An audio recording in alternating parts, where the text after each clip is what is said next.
जय हिंद प्यारे साथियों, रोजगार विद अजय यूट्यूब चैनल पर आप सभी का बहुत बहुत स्वागत है। और हमारी ज्योग्राफी की इस सीरीज में थॉट पढ़ रहे थे और थॉट की जो अगली क्लास में उसमें हम पढ़ेंगे कॉल रिटर महोदय के बारे में। किसके बारे में? कॉल रिटर के बारे में। कल वाली क्लास में मैंने आपको हम्बोल्ट पढ़ाया था। हम्बोल्ट आपको बहुत अच्छे से समझ में आ गया होगा। और आज मैं पढ़ाऊँगा आपको रिटर, कॉल रिटर महोदय। बहुत महत्वपूर्ण भूगोलवेत्ता है, क्वेश्चन यहाँ से टपकते हैं। रिटर को भी हम्बोल्ट के साथ वर्तमान वैज्ञानिक भूगोल का एवं आधुनिक भूगोल का संस्थापक कहा जाता है। जो कोल रिटर महोदय हैं, कोल रिटर महोदय को भी हम्बोल्ट के साथ साथ, हम्बोल्ट महोदय को भी और कोल रिटर महोदय को भी, दोनों को वर्तमान वैज्ञानिक भूगोल और आधुनिक भूगोल दोनों का संस्थापक कहा जाता है, दोनों का डायरेक्टर कहा जाता है। तो आपको अपने दिमाग में सेट कर लेनी है बात प्यारे साथियों कि कोल रिटर और हम्बोल्ट दोनों को ध्यान रखना। यहाँ से एक नया बात निकल कर आ रहा है कि कोल रिटर और हम्बोल्ट दोनों को वर्तमान वैज्ञानिक भूगोल और आधुनिक भूगोल दोनों का संस्थापक माना जाता है। तो मैं यदि क्वेश्चन पूछूं कि वर्तमान वैज्ञानिक भूगोल और आधुनिक भूगोल का संस्थापक कौन है, तो वो है कोल रिटर। कोल रिटर को हम आर्म चेयर भूगोलवेत्ता भी कहते हैं। इनको आर्म चेयर भूगोलवेत्ता क्यों कहते हैं? क्योंकि ये मेहनत करना, भाई वैसे मेहनत करना तो पसंद करते थे ये, लेकिन ये बाहर घूमना पसंद नहीं करते थे, ये विदेशी यात्राएं करना पसंद नहीं करते थे। इसलिए इनको क्या कहते हैं हम? आर्म चेयर भूगोलवेत्ता कहते हैं। क्या कहते हैं? आर्म चेयर भूगोलवेत्ता कहते हैं। तो इनको आर्म चेयर भूगोलवेत्ता कहने का सबसे बड़ा रीजन क्या है? क्योंकि ये बाहर घूमना पसंद नहीं करते थे, ये केवल एक चेयर पर बैठे रहना पसंद करते थे, इसलिए इनको आर्म चेयर भूगोलवेत्ता कहते हैं। क्यों? क्योंकि ये एक चेयर पर बैठा रहना पसंद करते थे। हाँ, इनसे चेयर पर बैठे बैठे आप कुछ भी काम करवा लो, भाई साहब चेयर पर बैठे बैठे 18 घंटे मेहनत कर लेंगे, सो भी उसी पर लेंगे, 24 घंटे चेयर पर बिता देंगे, लेकिन बाहर घूमने का काम नहीं होता था इनसे, इसलिए इनको आर्म चेयर भूगोलवेत्ता कहते हैं। अब देखो, एक भूगोलवेत्ता और थे, एक भूगोलवेत्ता और थे जिनको भी हम आर्म चेयर भूगोलवेत्ता कहते हैं। अब मैं नहीं बताऊंगा कौन से थे, आपको खुद को बताना है। तो अब रिपीट करो, अपने दिमाग पर प्रेशर डालो कि कौन सा ऐसा विद्वान था जिनको भी आर्म चेयर भूगोलवेत्ता कहा जाता था। बताओ, और कौन से विद्वान थे जिनको हम आर्म चेयर भूगोलवेत्ता भी कहते थे? अब देखो, कोल रिटर की बुक का नाम है अर्धकुंडे। अर्धकुंडे को इंग्लिश में कहते हैं पृथ्वी का विज्ञान, ठीक है, सॉरी हिंदी में कहते हैं पृथ्वी का विज्ञान, science of earth, science of earth. Erdkunde की कोल रिटर की पुस्तक है जिसको अर्धकुंडे भी कहते हैं। तो अर्धकुंडे बोल दो चाहे साइंस ऑफ अर्थ बोल दो, दोनों की दोनों किसकी हैं? कोल रिटर की हैं। अब देखो यहाँ पर भूगोल पृथ्वी तथा प्रकृति तथा मानव जाति के इतिहास से संबंधित है। जो भूगोल है ना, वो प्रकृति और मानव जाति के इतिहास से संबंधित है। अतः भूगोल पृथ्वी का विज्ञान है जिसमें स्थानीय दशाएं वर्णित हैं। भूगोल प्रकृति तथा मानव जाति के इतिहास से संबंधित है। जो भूगोल है ना, वो प्रकृति और मानव जाति का जो इतिहास है उन दोनों से संबंधित है। अतः भूगोल पृथ्वी का विज्ञान है। अतः हम भूगोल को क्या कह सकते हैं? पृथ्वी का विज्ञान कहते हैं, क्योंकि इसमें स्थानीय दशाएं वर्णित हैं। भूगोल के द्वारा हम जो स्थानीय दशाएं हैं उनका वर्णन करते हैं। रिटर ने अर्धकुंडे, रिटर ने भूगोल को अर्धकुंडे अर्थात भूविज्ञान माना था। कोल रिटर महोदय थे ना, वो क्या करते थे? भूगोल को अर्धकुंडे मानते थे, भूगोल को भूविज्ञान मानते थे। तो कोल रिटर महोदय भूगोल को भूविज्ञान या अर्धकुंडे मानते थे। और एक चीज और नोट कर लो, अर्धकुंडे को टोटल 19 भागों में विभाजित किया गया था कोल रिटर महोदय के द्वारा। ठीक है, ये मैं यहाँ पर नहीं लिख रहा, आप लिख लेना कि अर्धकुंडे किताब को कोल रिटर महोदय के द्वारा टोटल 19 खंडों में डिवाइड किया गया था। लैंड्रे कुंड के बारे में पढ़ लें। लैंड्रे कुंड, रिटर ने प्राकृतिक प्रदेश के लिए लैंड्रे कुंड शब्द का प्रयोग किया था, लैंड्रे कुंडे शब्द का प्रयोग किया था। तो कोल रिटर ने जो प्राकृतिक प्रदेश थे, जो नेचुरल रीजन थे, उनके लिए लैंड्रे कुंडे शब्द का प्रयोग किया था। तो कोल रिटर महोदय ने प्राकृतिक प्रदेश के लिए लैंड्रे कुंडे शब्द का प्रयोग किया था। तो लैंड्रे कुंडे शब्द किससे संबंधित है? कोल रिटर से संबंधित है। लैंड्रे कुंडे शब्द का प्रयोग कोल रिटर ने क्यों किया था, किसके लिए किया था? प्राकृतिक प्रदेशों के लिए किया था।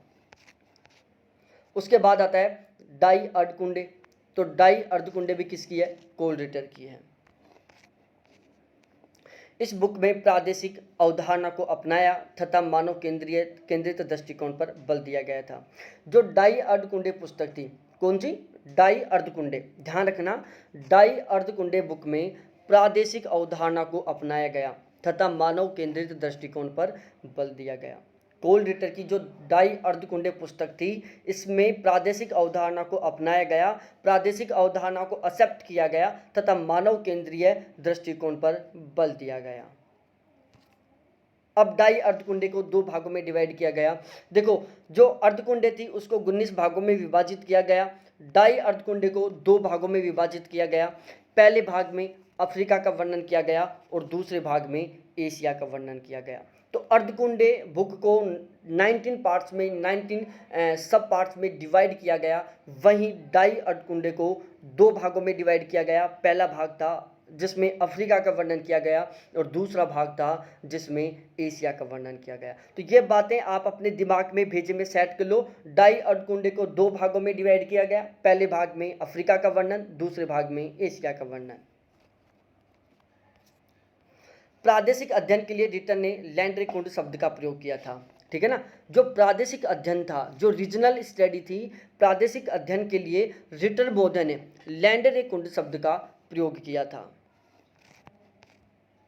अपनी बुक अर्धकुंडे का उपशीर्षक सामान्य तुलनात्मक भूगोल रखा, जनरल कंपैरेटिव ज्योग्राफी, ठीक है। तो कोल रिटर ने अपनी जो पुस्तक अर्धकुंडे थी, इसका उपशीर्षक क्या रखा था?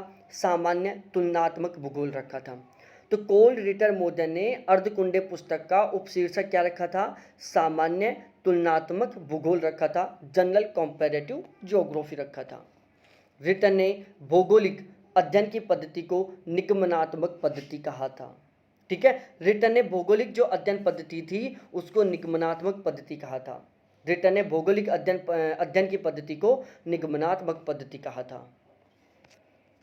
रिटर भूगोल को एक अनुभविक एम्पेरिकल साइंस मानते थे। जो रिटर महोदय थे वो ज्योग्राफी को, वो भूगोल को क्या मानते थे? एम्पेरिकल साइंस मानते थे, अनुभविक विज्ञान मानते थे। तो कोल रिटर महोदय के द्वारा ज्योग्राफी को एम्पेरिकल साइंस, अनुभविक विज्ञान माना गया। अर्धकुंडे का दूसरा नाम सामान्य तुलनात्मक भूगोल रखा गया और जो अर्धकुंडे किताब थी ना, इसका उपनाम, इसका सब नेम क्या रखा गया? सामान्य तुलनात्मक भूगोल। तो अर्धकुंडे किताब का दूसरा नाम था सामान्य तुलनात्मक भूगोल। रिटर ने विविधता में एकता, यूनिटी इन डाइवर्सिटी का विचार विकसित किया था। भाई साहब, इसके ऊपर आप हजारों लाखों लाइन खींच दो, बहुत महत्वपूर्ण है ये, समझो। जैसे आपकी लाइफ में आपकी गर्लफ्रेंड महत्वपूर्ण है ना, जैसे आपकी लाइफ में आप बॉयफ्रेंड महत्वपूर्ण है। भाई साहब, उसके बिना नहीं रह सकते।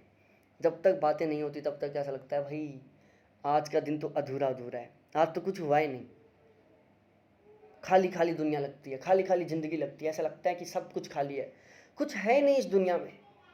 फिर जब बातें होती है ना, फिर लगता है अरे भाई सब कुछ आ गया, कुछ ही नहीं गायब है, सब कुछ आ गया अब हमारे पास। बिल्कुल ठीक इसी तरीके से रिटर महोदय ने भी विविधता में एकता, यूनिटी इन डाइवर्सिटी के विचार को विकसित किया था। रिटर निश्चयवादी चिंतक था। यह मानता था कि भौगोलिक विविधता के द्वारा ही ऐतिहासिक विविधताएं उत्पन्न होती हैं। जो रिटर थे वो क्या थे? निश्चयवादी थे। रिटर महोदय निश्चयवादी था और वह मानता था कि भौगोलिक विविधता के द्वारा ही ऐतिहासिक विविधताएं उत्पन्न होती हैं। यदि भौगोलिक विविधताएं उत्पन्न नहीं होंगी तो ऐतिहासिक विविधता कभी उत्पन्न नहीं होगी। लेकिन भौगोलिक विविधताएं उत्पन्न हो रही हैं जिसकी वजह से ऐतिहासिक विविधताएं उत्पन्न होती हैं। ये कोल रिटर मानते थे, जो कि एक निश्चयवादी थे। रिटर को प्रादेशिक भूगोल का जनक कहा जाता है, फादर ऑफ रीजनल ज्योग्राफी। जो प्रादेशिक भूगोल है, जो रीजनल ज्योग्राफी है, उसके फादर कौन है? रिटर महोदय हैं। रिटर ने भौगोलिक अध्ययन के लिए निम्नलिखित विधियां अपनाई थी। अब मैं रिपीट नहीं करूंगा, मैं चिटिंग नहीं करवाने दूंगा आपको। अपने चाहने वाले की कसम, जिसको आप दिल से ज़्यादा प्यार करते हो ना, उसकी कसम है, हम्बोल्ट ने कौन कौन सी विधियां अपनाई थी, बिना याद किए हुए अपने दिमाग में, बिना देखे हुए अपने दिमाग में रिपीट करो कि हम्बोल्ट महोदय ने कौन कौन सी विधियों का उपयोग किया था। रिपीट करो, दिमाग में रिपीट करो, रिपीट करो, रिपीट करो कि हमबोल्ट महोदय ने कौन कौन सी विधियों को अपनाया था। रिटन ने भौगोलिक अध्ययन के लिए विभिन्न विधियों को अपनाया, जिसमें आनुभविक विधि है, एम्पेरिकल मेथड है, तुलनात्मक विधि है, कंपैरेटिव मेथड है, विश्लेषण एवं संश्लेषण विधि है, एनालिसिस एंड सिंथेसिस मेथड है, मानचित्र विधि है, कार्टोग्राफिकल मेथड है। तो रिटर महोदय ने अपने अध्ययन के दौरान 4 विधियों को अपनाया, जिसमें पहला एम्पेरिकल मेथड, दूसरा कंपैरेटिव मेथड, तीसरा एनालिसिस एंड सिंथेसिस मेथड और चौथा कार्टोग्राफिकल मेथड। ठीक है। रिटन ने भौगोलिक अध्ययन में प्रादेशिक विधि को अपनाया तथा उन्होंने भूतल को प्राकृतिक प्रदेशों में विभक्त करके उनका भौगोलिक वर्णन किया। रिटन ने भौगोलिक अध्ययन में प्रादेशिक विधि को अपनाया तथा उन्होंने भूतल को प्राकृतिक प्रदेशों में विभक्त करके उनका भौगोलिक वर्णन किया। रिटर का कथन था कि जिस प्रकार से शरीर की रचना आत्मा के लिए हुई है, ठीक उसी प्रकार से पृथ्वी का निर्माण मानव जाति के उपयोग के लिए हुआ है। जिस प्रकार से अपना मानव का शरीर है वो किसके लिए बना है? आत्मा के लिए बना है, कि आत्मा रह रही है शरीर के अंदर। बिल्कुल ठीक उसी तरीके से ये जो ब्रह्मांड है, ये जो पृथ्वी है, ये किसके लिए बनी है? मानव के उपयोग के लिए बनी है। ठीक है। तो रिटर महोदय का मानना था कि जिस प्रकार से मानव का शरीर आत्मा के लिए बना है, ठीक उसी प्रकार से जो पृथ्वी है वो किसके लिए बनी है? मानव जाति के उपयोग के लिए बनी है। अब हम पढ़ते हैं रिटर के कथन, पढ़ लेना, इनको याद कर लेना, पूछता है पेपर में। हमें पृथ्वी के नियमों के बारे में स्वयं पृथ्वी से ही पूछताछ करनी चाहिए। रिटर महोदय ने कहा, ईमानदार थे। रिटर महोदय से कई लोग पूछते थे भाई क्या सिस्टम है, तो रिटर ने कह दिया छुटकारा पाने के लिए, भाई क्यों मेरा माथा चाट रहे हो आप लोग, डायरेक्टली पृथ्वी से पूछ लो कि भाई तू क्यों बनी है, तेरे कौन कौन से नियम हैं। तो रिटर महोदय ने साफ साफ शब्दों में कह दिया कि पृथ्वी के नियमों के बारे में आपको जानना है तो आप खुद स्वयं पृथ्वी से जाके पूछो कि भाई क्या क्या तेरे नियम हैं। पृथ्वी मनुष्य के लिए एवं मनुष्य पृथ्वी के लिए बना है। पृथ्वी बनी है मनुष्य के लिए कि मनुष्य रह लेगा, और मनुष्य पृथ्वी के लिए बना है कि मैं उस पर रह लूंगा। रिटर ने प्रादेशिक भूगोल की नींव रखी थी। प्रादेशिक भूगोल की नींव किसने रखी? रिटर महोदय ने। यूनिटी इन डाइवर्सिटी रिटर महोदय से संबंधित है, बहुत महत्वपूर्ण ये लाइन। रिटर ने भूदृश्यों का स्थानिक अध्ययन किया था, on the spot studies. Ritter ने भूदृश्यों का स्थानिक अध्ययन किया था, ऑन द स्पॉट स्टडीज किया था। रिटर ने उद्देश्यवादी उपागम को अपनाया था। रिटर महोदय थे जो उद्देश्यवादी उपागम में विश्वास करते थे। रिटर ने ईश्वरवादी उपागम को भी अपनाया था। तो रिटर महोदय ने उद्देश्यवादी उपागम को अपनाया, रिटर महोदय ने ईश्वरवादी उपागम को अपनाया। अर्थात सभी चीज़ें ईश्वर ने अपने उद्देश्य के लिए बनाई है। रिटर महोदय का मानना था कि इस दुनिया में जितनी भी चीज़ें ना, सारी चीज़ें ईश्वर ने अपने खुद के उद्देश्य के लिए बनाई हैं। रिटर मानव केंद्रित भूगोल पर बल देता था, मैन ओरिएंटल ज्योग्राफी पर। Man oriental geography, human oriental geography. ठीक है। तो रिटर महोदय था जो ह्यूमन ओरिएंटल ज्योग्राफी या मानव केंद्रित भूगोल पर बल देते थे। रिटर ने यूरोप के 6 भौतिक मानचित्र बनाए थे। ठीक है। यूरोप के 6 भौतिक मानचित्र रिटर महोदय ने बनाए। हमबोल्ट और रिटर में हम असमानताएं पढ़ लेते हैं कि कौन कौन से डाइवर्सिटीज हैं, कौन कौन से अंतर हैं जो हमबोल्ट और रिटर में हैं, कौन कौन सी वजह से हमबोल्ट और रिटर एक दूसरे से प्यार नहीं करते, एक दूसरे से भाई नहीं है। भाई साहब, पहला, हमबोल्ट एक अन्वेषक था, रिटर एक आर्म चेयर था। हमबोल्ट ऑलवेज खोजने की कोशिश करता था, कुछ रिसर्च करने की कोशिश करता था। क्या था? एक अन्वेषक था, एक नया जानने वाला था। हमबोल्ट के मन में सदा रहता था कि मैं कुछ नया करूं। रिटर महोदय आराम चेयर था, बस उसको कुर्सी मिल जाए, भगवान मिल जाता था उसको। हमबोल्ट ने क्रमबद्ध भूगोल की रचना की, रिटर ने प्रादेशिक भूगोल की रचना की। हमबोल्ट महोदय ने क्या किया? क्रमबद्ध भूगोल की रचना की थी, रिटर महोदय ने प्रादेशिक भूगोल की रचना की थी। हमबोल्ट ईश्वरीय उद्देश्य में विश्वास नहीं रखता था, वहीं रिटर महोदय ईश्वरीय उद्देश्यवादी थे। हमबोल्ट के जो विचार थे वो ईश्वरीय उद्देश्य में विश्वास नहीं करते थे। हमबोल्ट महोदय ईश्वरीय उद्देश्य में विश्वास नहीं रखता था, जबकि रिटर महोदय के जो विचार थे वो ईश्वरीय उद्देश्यवादी थे। ठीक है, हमबोल्ट और रिटर की समानताएं, दोनों प्रकृति की एकता में विश्वास करते थे। भाई साहब, दोनों की कॉमन बातें कि रिटर और हमबोल्ट दोनों की दोनों प्रकृति की एकता में विश्वास करते थे। पहली बात, दोनों ही भौगोलिक अध्ययन में आनुभविक विधि को महत्वपूर्ण मानते थे। हमबोल्ट और रिटर दोनों महोदय भौगोलिक अध्ययन में आनुभविक विधि को महत्वपूर्ण मानते थे। ठीक है, अब हम पढ़ेंगे रैटजेल महोदय। देखो रैटजेल महोदय, अब इसको मैं बता देता हूं आपको। रैटजेल ज्योग्राफिकल सोसाइटी की स्थापना की थी। फ्रेडरिक रैटजेल इनका पूरा नाम है। इन्होंने ज्योग्राफिकल सोसाइटी की स्थापना की थी। ठीक है, इनके 3 शिष्य थे, फिशर था, सैंपुल था और हैटनर था। फिशर, सैंपुल, हैटनर। फिशर, सैंपुल, हैटनर कौन थे? रैटजेल के शिष्य थे। तो रैटजेल के 3 शिष्य, एक का नाम फिशर, दूसरा का नाम सैंपुल और तीसरा का नाम हैटनर। रैटजेल मानव भूगोल के पिता थे, राजनीतिक भूगोल के पिता थे। तो father of human geography, father of political geography कौन थे? रैटजेल थे। ह्यूमन ज्योग्राफी और पॉलिटिकल ज्योग्राफी के पिता कौन थे? रैटजेल थे। क्रमबद्ध भूगोलवेता थे ये, सिस्टेमैटिक ज्योग्राफर थे, निश्चयवादी भूगोलवेता थे ये। रैटजेल महोदय निश्चयवादी भूगोलवेता था, रैटजेल महोदय क्रमबद्ध भूगोलवेता था। निश्चयवादी विचारधारा का जनक या नियतिवादी विचारधारा का जनक या founder of determinism, founder of determinism, निश्चयवादी या नियतिवादी विचारधारा का जनक कौन था? रैटजेल था। और रैटजेल की किताबों का नाम पढ़ लो प्यारे साथियों।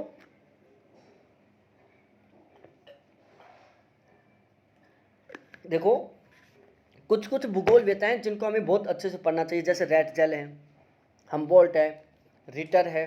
इनके बारे में हर बार क्वेश्चन बनता है, पेपर में बन के रहता है क्वेश्चन। भाई साहब, किसी भी हाल में ऐसा टाइम नहीं आएगा जब इनसे क्वेश्चन नहीं बनेगा। ठीक है,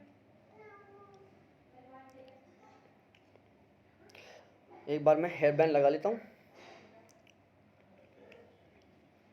ठीक है, रैटजेल महोदय की पहली किताब का नाम एंथ्रोपोज्योग्राफी है, दूसरी का नाम पॉलिटिकल ज्योग्राफी है, तीसरी का नाम वोल्कर कुंडे है। ठीक है, और चौथी का नाम ड्यूसलैंड है, पांचवी का नाम द अर्थ एंड लाइफ है, छठी का नाम द हिस्ट्री ऑफ मैनकाइंड है। ठीक है, तो अब दोबारा से मैं बोल रहा हूँ, इनकी किताबों का नाम आपको अच्छे से याद कर लेना है, अपने दिमाग में सेट कर लेना है। कहाँ गई?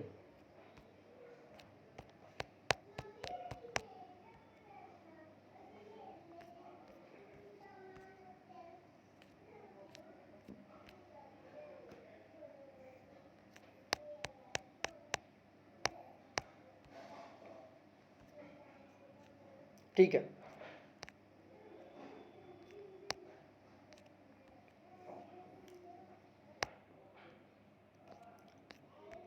ठीक है, तो एथेनोजियोग्राफी, एथ्रोपोजियोग्राफी, एंथ्रोपोजियोग्राफी है, पॉलिटिकल ज्योग्राफी है, वोलरेकुंड है, ड्यूसलैंड है, द अर्थ एंड लाइफ है, द हिस्ट्री ऑफ मैनकाइंड है।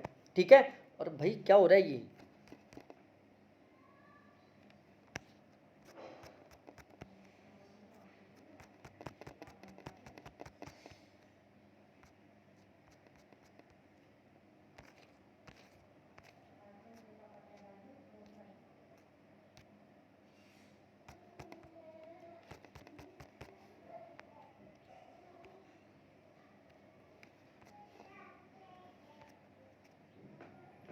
आज की क्या सिस्टम हो रहा है ये पेज?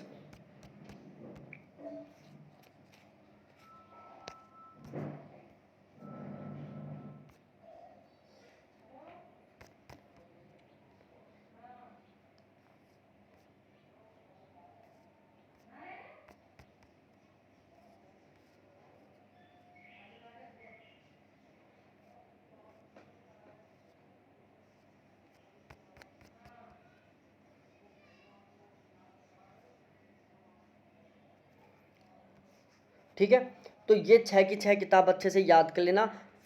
एंथ्रोपोजियोग्राफी, पॉलिटिकल ज्योग्राफी, वोल्रेकुंडे, अर्धकुंडे किसकी है, लैंड्रेकुंड किसकी है। ध्यान रखना ये 3 शब्द हैं, पहला है वोल्रेकुंड, दूसरा है अर्धकुंडे और तीसरी है लैंड्रेकुंड। लैंड्रेकुंड किसकी है, अर्धकुंडे किसकी है, वोल्रेकुंड किसकी है, तीनों के तीनों को याद रखना है। Deutschland, the earth and life, the history of mankind. ठीक है, तो ये 6 की 6 किताबें आपको अच्छे से याद होनी चाहिए। वोल्रेकुंड, अर्धकुंड और लैंड्रेकुंड, इन तीनों का कंफ्यूजन दूर होना चाहिए। आप कंफ्यूज होते हो तो तीनों को आप एक साथ लिख लो। यहाँ पर वोल्रेकुंड रेड जेल लिख दो, फिर अर्धकुंड रिटल लिख दो और फिर लैंड्रेकुंड हैटनर लिख दो। ठीक है, अब बताओ लैंड्रेकुंड हैटनर की है या नहीं है। मैंने अभी लैंड्रेकुंड हैटनर की बताई, क्या ये बात बिल्कुल सही है, आप खुद बताना ये बात। पहला विद्वान था जिसने मानव भूगोल एंथेनोजियोग्राफी शब्दावली का प्रयोग किया था। एंथ्रोपोजियोग्राफी शब्दावली का प्रयोग सबसे पहले किसने किया था, रेट जेल ने किया था। एंथ्रोपोजियोग्राफी शब्द का सबसे पहले प्रयोग रेट जेल ने किया था। एंथ्रोपोजियोग्राफी में इन्होंने मूल जनजातियों की सामाजिक और आर्थिक दशाओं का वर्णन किया था। जो पुस्तक थी एंथ्रोपोजियोग्राफी, इसमें इन्होंने मूल जनजातियों की सामाजिक और आर्थिक दशाओं का वर्णन किया था। ठीक है, रेट जेल डार्विन के विकासवादी सिद्धांत से काफ़ी प्रभावित था, अतः उसने विकासवाद के सिद्धांत को मानव समाज पर भी लागू किया। रेट जेल था ना, वो डार्विन के विकासवादी सिद्धांत से काफ़ी प्रभावित था, अतः उसने विकासवाद के सिद्धांत को मानव समाज पर भी लागू किया था। अपनी बुक पॉलिटिकल ज्योग्राफी में उसने राज्य की तुलना जीव से की थी। रेट जेल मोदे ने जो अपनी पॉलिटिकल ज्योग्राफी पुस्तक थी, इसमें उन्होंने राज्य की तुलना जीव से की थी और उनका मानना था कि राज्य को या तो समाप्त हो जाना चाहिए, या राज्य को या तो सामान्य जीव की तरह विकसित होना चाहिए या उसे समाप्त हो जाना चाहिए। ठीक है, तो देखो रेट जेल मोदे ने पॉलिटिकल ज्योग्राफी जो किताब लिखी थी, उसमें उन्होंने जीव की तुलना किसने की थी, राज्य से की थी। ठीक है, जीव और राज्य के बीच में organic the state, organic the state रेट जेल मुद्दे से संबंधित है, ध्यान रखना। ऑर्गेनिक का मतलब जीव होगा, स्टेट का मतलब राज्य होगा, तो राज्य की जीववादी विचारधारा भी रेट जेल मुद्दे से संबंधित थी। Organisms of state. ठीक है, तो रेट जेल मोदे ने जो पॉलिटिकल ज्योग्राफी किताब लिखी थी, उसमें उन्होंने राज्य की तुलना जीव से की थी और रेट जेल मोदे का मानना था कि या तो राज्य को एक सामान्य जीव की तरह विकास करना चाहिए या फिर उसको अपने आप को खत्म कर लेना चाहिए या फिर उसको समाप्त हो जाना चाहिए। रेट जेल ने राज्य एवं समाज के जीववादी सिद्धांत को पुष्ट किया था। रेट जेल मोदे ने राज्य और समाज के जीववादी सिद्धांत को स्पष्ट किया था। रेट जेल के काल में ही भौतिक भूगोल बनाम मानव भूगोल की द्वैधता का विवाद प्रारंभ हुआ था। मानव भूगोल बनाम भौतिक भूगोल की द्वैधता का प्रारंभ कब हुआ था, रेट जेल के काल में। रेट जेल मोदे के काल में ही भौतिक भूगोल और मानव भूगोल की द्वैधता का प्रारंभ हुआ था। तो अब बताओ सामान्य भूगोल विशेष भूगोल, सामान्य भूगोल विशेष भूगोल की द्वैधता का प्रारंभ किस विद्वान से संबंधित है। मैं रिपीट करवा रहा हूं आपको, देखो जो ऐसी मैं सामान्य बातें ले रहा हूं ना, जैसे लैंड्रेकुंड, अर्धकुंड, वोल्रेकुंड, तीनों को एक साथ लिख दो। सामान्य भूगोल और विशेष भूगोल के बीच में जो द्वैधता की शुरुआत हुई थी, द्वैधता का प्रारंभ सबसे पहले किस विद्वान ने किया था। सामान्य भूगोल और विशेष भूगोल में द्वैधता किससे संबंधित है, भूगोल को सामान्य भूगोल और विशेष भूगोल में किसने डिवाइड किया था, इसको एक जगह लिख दो। उसी के साथ में लिख दो कि भौतिक भूगोल बनाम मानव भूगोल में द्वैधता का प्रारंभ रेट जेल मोदे ने किया था। जिंदगी में भी कंफ्यूज नहीं होंगे आप। रेट जेल द्वारा पहली बार लेबेंसराम की संकल्पना दी गई थी। रेट जेल मोदे ने सबसे पहले लेबेंसराम शब्द का प्रयोग किया था और उस क्षेत्र के लिए किया था जहां जीवों का विकास होता है या जो जीवों के रहने योग्य है। तो रेट जेल मोदे ने जीवों के निवास योग्य स्थान के लिए, जहां पर जीव रहना पसंद करता है, उस स्थान के लिए लेबेंसराम शब्द का प्रयोग किया था। रेट जेल एक निश्चयवादी चिंतक था जिसने अपनी बुक एंथ्रोपोजियोग्राफी में विभिन्न भौतिक लक्षणों एवं स्थितियों का मानव जीवन शैली पर पड़ने वाले प्रभावों का वर्णन किया था। ठीक है ना, तो देखो पॉलिटिकल ज्योग्राफी में रेट जेल मोदे ने क्या बात बोली थी, पॉलिटिकल ज्योग्राफी में रैटजेल मोदी ने क्या काम किया था? पहली बात, एंथ्रोपोजियोग्राफी पुस्तक में रैटजेल मोदी ने क्या बात बोली? दोनों को याद कर लो आप।